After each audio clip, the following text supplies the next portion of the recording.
बिस्मिल्लाहिर्रहमानिर्रहीम। सारी लीडरशिप इस वक्त यहां मौजूद है।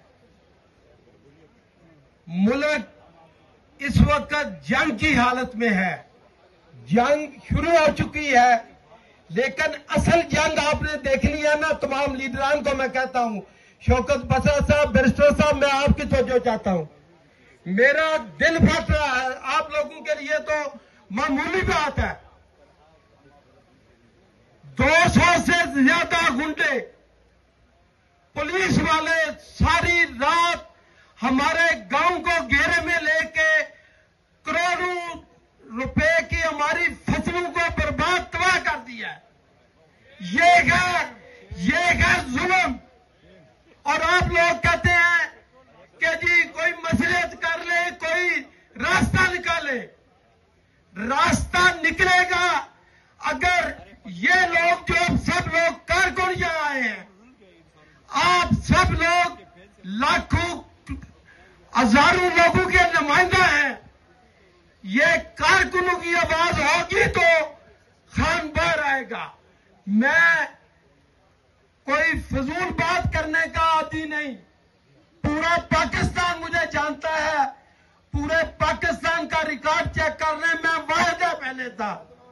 मैंने असेंबली से इस्तीफा दिया और पीटीआई को ज्वाइन किया। इससे ज्यादा कोई बड़ा मेरिट है? मेरा भाई हाजी इम्तियाज सबसे ज्यादा वोट लेके मैंने बनाया।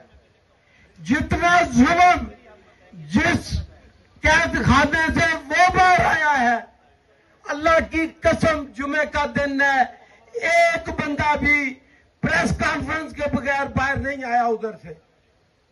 और आप लोग कहते हैं कि 1 मिनट बात कर लें डोगर साहब। नहीं, मैं कहता हूं कि आप कारकुनों की आवाज आप सुने। और तजवीज मेरी ये है कि जिसके साथ जुल्म हो, आप सारे लोग ये ना समझे। उमर अयूब साहब, आपकी तवज्जो चाहिए। आप आवाज उठाते हैं जिस तरह आप लोगों ने हाजी इम्तियाज के लिए आवाज उठाई असेंबली में। हुकूमत मजबूर हो गई उसको छोड़ने के लिए।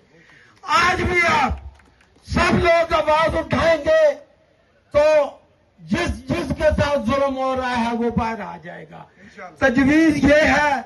मैं दावत देता हूं कि आप सारी क़यादत मंसूर बावजूद चले और अपनी आंखों से जंग का नजारा देखें। इंशाअल्लाह। बहुत शुक्रिया जी, हम सब आपके साथ हैं, पहले भी साथ थे। मलिक अहमद खान साहब, अपोजिशन लीडर।